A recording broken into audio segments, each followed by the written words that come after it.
Ben voilà, il fait pas beau. Bon, ce soir, le temps tourne, il fait pas beau, on démonte l'avion pour pas prendre de risques.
Clac.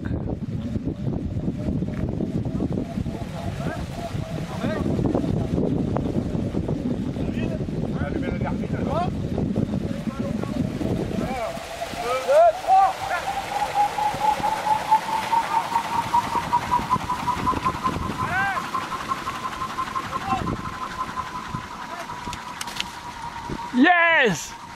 Yes!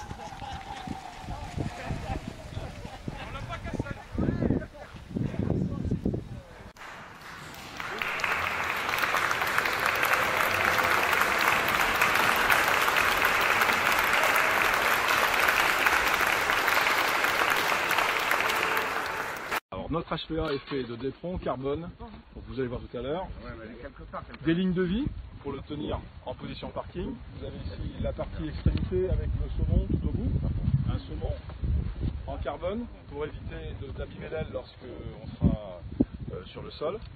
Vous avez des lignes de vie en dessous.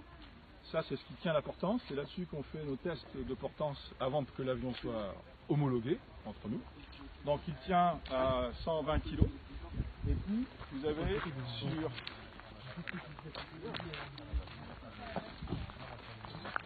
le système de propulsion, donc musculaire, un pédalier avec nos flancs faits maison, fabriqués dans la nuit.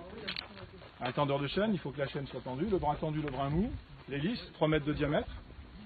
Évidemment le pilote, les commandes du pilote, commande de profondeur, commande de dérive, c'était 2 axes. Et puis vous avez ici donc la partie avionique avec le Arduino, toutes les commandes en servo-valve. On va passer derrière, juste pour parler de l'empennage.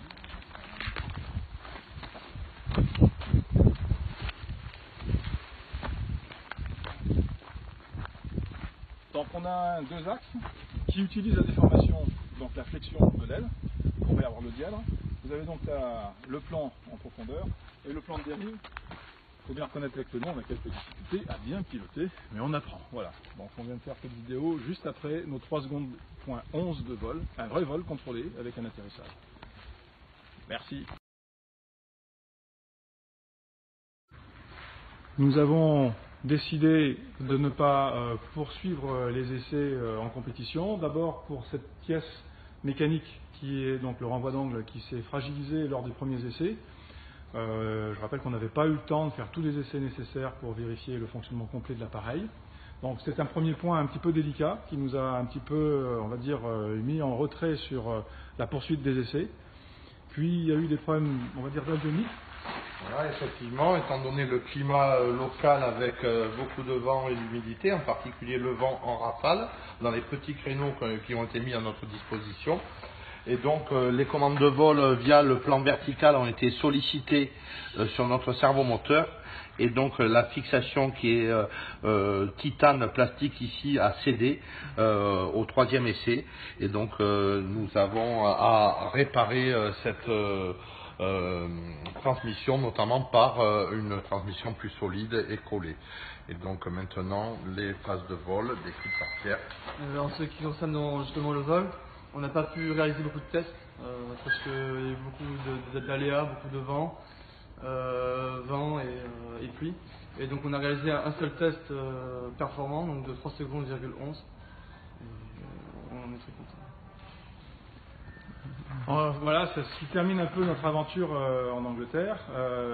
Ces 3,11 secondes nous permettent au moins d'avoir une qualification. Sans aucun doute un classement. Au jour d'aujourd'hui, on n'a pas le classement définitif, donc on est lundi. On attendra lundi dans la journée ou mardi pour avoir notre classement. On espère être troisième sur une compétition qui comptait 6 inscrits à l'origine, mais avec quelques défections en fait. Certaines équipes ont déclaré forfait. Il n'y avait aucune équipe universitaire anglaise. Nous étions la seule équipe universitaire. Ce qui nous réconforte sur le fait de progresser, puisque là on a vraiment fait un vol. La première fois, il y a 2 ans, nous avions fait un premier décollage et un décrochage. Là, c'est bien un vol, même si c'est très difficile à voir sur la vidéo et que c'est un petit peu sensible. On voit bien une phase de décollage, une phase de vol et puis une phase d'atterrissage. Le tout dans de bonnes conditions. L'appareil était resté parfaitement intact, il n'y avait eu aucun problème. Ce qui nous amène ensuite, en fruit de problèmes de conditions de décollage, ce qui nous a amené à prendre la décision de conserver l'intégrité de l'avion plutôt que de pousser la compétition jusqu'à la casse, et puis de pouvoir nous remettre en selle pour l'année prochaine. Et l'année prochaine, eh bien, on espère le faire sans doute en Angleterre, mais surtout en France. On espère organiser une compétition de HPA en France avec nos concurrents anglais et d'autres concurrents, peut-être franco-suisses, etc. Voilà, ça nous remplit de joie, donne plein d'objectifs pour les mois à venir, beaucoup de travail encore, et on espère que vous nous suivrez pour pouvoir voir la suite des aventures du HPA en France et de Human Impulse.